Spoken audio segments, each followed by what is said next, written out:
AFC Asian cup বাছাইয়ে সিঙ্গাপুরের বিপক্ষে বাংলাদেশ দলের নিয়ম রক্ষার ম্যাচ, আর সেই ম্যাচ দিয়েই বাফুফের সঙ্গে শেষ হবে হাবিয়ার কাবরেরার চুক্তি। তবে এর মাঝেই ফুটবল পাড়ায় গুঞ্জন উঠেছে কাবরেরার সঙ্গে নাকি চুক্তি আবারও নবায়ন করতে যাচ্ছে বাফুফে।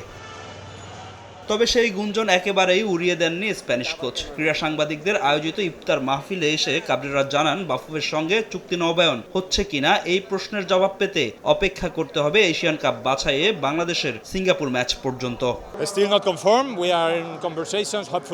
নতুন চুক্তি নিয়ে আমি এখনই কিছু বলতে চাই না। এর উত্তর জানতে সিঙ্গাপুর ম্যাচ পর্যন্ত অপেক্ষা করতে হবে। সেই ম্যাচের পরই আমরা দুই পক্ষ চূড়ান্ত সিদ্ধান্ত নেব। আমার সঙ্গে সভাপতি তাভিদ আওয়ালের কথা হয়েছে।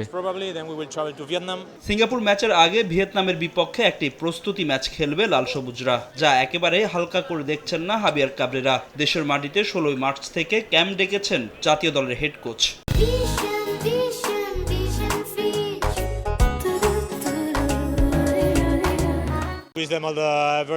16 মার্চ থেকে ঢাকায় ক্যাম্প শুরু করব। এখানে 3 থেকে 4টি সেশন আমরা পাবো। আশা করি সব ক্লাবই ফুটবলার ছাড়বে। আমি র্যাঙ্কিংয়ে এগিয়ে থাকা দলগুলোর সঙ্গে খেলতে চেয়েছি। সামনেই সাফ, তার আগে ভিয়েতনাম ম্যাচে আমাদের কঠিন চ্যালেঞ্জের মুখে পড়তে হবে। এদিকে ইনজুরিতে থাকা হামজা চৌধুরী সিঙ্গাপুর ম্যাচ খেলতে পারবে কিনা তা নিয়ে রয়েছে সংশয়। মাঠের বাইরে থাকা হামজাকে মার্চের ক্যাম্পে পাওয়া নিয়ে বেশ আশাবাদী হেড কোচ হাবিয়ার কাবরেরা। আর সমিত সোমকে ক্যাম্পের শুরু থেকেই পাবেন বলে জানান কাবরেরা।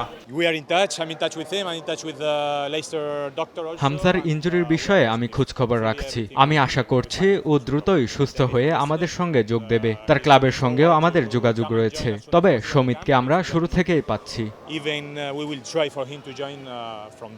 লম্বা ছুটি কাটিয়ে গেল 17 ফেব্রুয়ারি দেশে ফিরেছেন হাবিয়ার কাবরেরা। আপাতত শুরু হতে